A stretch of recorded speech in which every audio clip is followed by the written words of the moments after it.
Have you ever found yourself saying sorry to a table after you bump into it? Or maybe you've apologized profusely to a customer service agent for their system being down.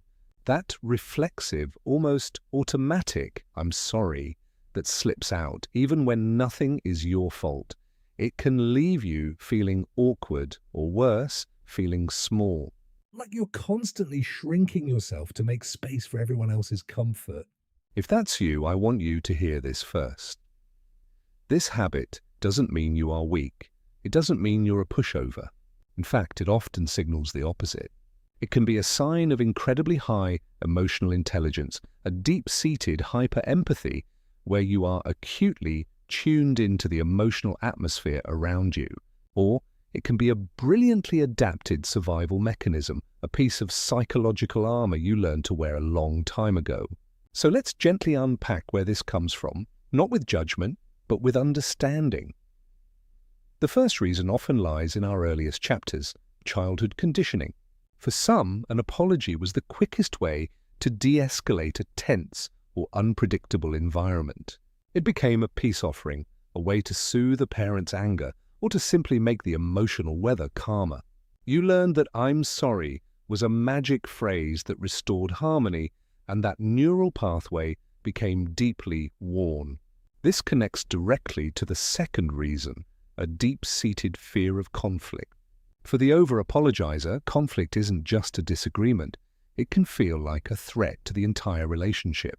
A preemptive sorry is a shield, an attempt to disarm potential anger before it can even be directed at you. It's the psychology of appeasement, rooted in the belief that your own comfort is negotiable if it keeps the peace. Third, we have hypervigilance.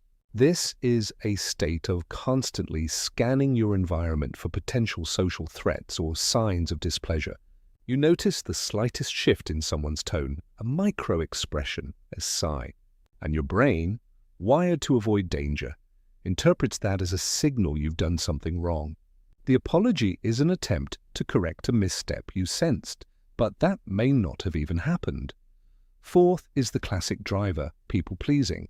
The over-apology is the currency of the people-pleaser. It's used to maintain your value in someone else's eyes, to ensure you are seen as likable, considerate, and no trouble at all. Every sorry is a small deposit into the bank account of others' approval, but it's an account that drains your own sense of self-worth. And fifth, it can be a symptom of unfairly internalized responsibility. You feel responsible not just for your own actions and emotions, but for the actions, emotions, and comfort of everyone around you. If someone is upset, you must have caused it. If a situation is awkward, you must fix it. The apology is you trying to shoulder a burden that was never yours to carry. Knowing these reasons is the first step toward change, which isn't about becoming harsh or unfeeling, but about redirecting that beautiful empathy inward. So here is one gentle, actionable place to start. Practice replacing "I'm sorry" with "thank you." Instead of "sorry I'm late," try "thank you for your patience." Instead of "sorry for venting," try "thank you for listening." Instead of "sorry this is such a hassle," try "thank you for helping me with this." You are shifting the language from deficit to gratitude, from taking blame to acknowledging the other person's positive action. It's a small linguistic edit that can begin to rewire a lifetime of conditioning. But this practice, this simple switch, does something profound. It begins to change the internal story. When you say "thank you," you are not entering a conversation from a position of fault. You are entering from a position of mutual respect. You are acknowledging the other person's grace, their time, their effort, without diminishing your own presence in the interaction. You stop framing your existence as an inconvenience and start framing the connection as a collaboration. This isn't about erasing apologies altogether. A sincere, warranted apology is a cornerstone of integrity and repair. This is about saving that powerful word for when it truly matters, for when you have genuinely overstepped, caused harm, or made a mistake you own. By reserving it, you give it its power back. Your "I'm sorry" will no longer be background noise. It will be a meaningful signal of your accountability. Start small. You might only catch yourself after the sorry has already slipped out. That's okay. Notice it. In your mind, rephrase it. I just said sorry for asking a clarifying question. What I could have said was, thank you for explaining that. This isn't about self-criticism, it's about conscious observation. Each time you do this, you are gently loosening the grip of that old conditioning. And be patient with yourself. These patterns were built over years, often for very good reasons, to keep you safe, to keep the peace, to navigate a world that felt unpredictable. Honoring that part of you is crucial. You are not going to war with a flawed trait.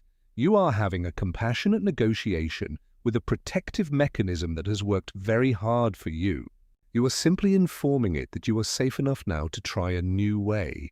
Imagine the space that opens up when you stop preemptively claiming blame.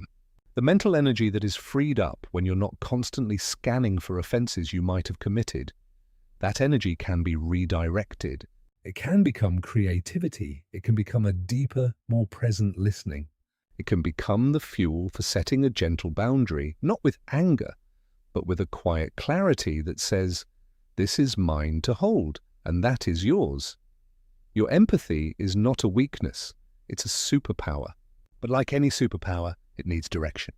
Right now, it might be spraying out in all directions, taking on everyone's emotional weather as your own storm to calm. The work is to turn that beam inward, to offer that same understanding and forgiveness to yourself that you so freely offer to others. To thank yourself for your patience, to acknowledge your own efforts. To stop apologizing for the space you occupy, for the needs you have, for the voice you use. You were never meant to be a perpetual apology. You were meant to be a person complex and human, capable of both great care and firm boundaries. Start with the words. Let the new language build a new neural pathway, and let that pathway lead you back to the unapologetic worth that was always there, quietly waiting for you to stop saying sorry and start saying thank you, most of all, to yourself.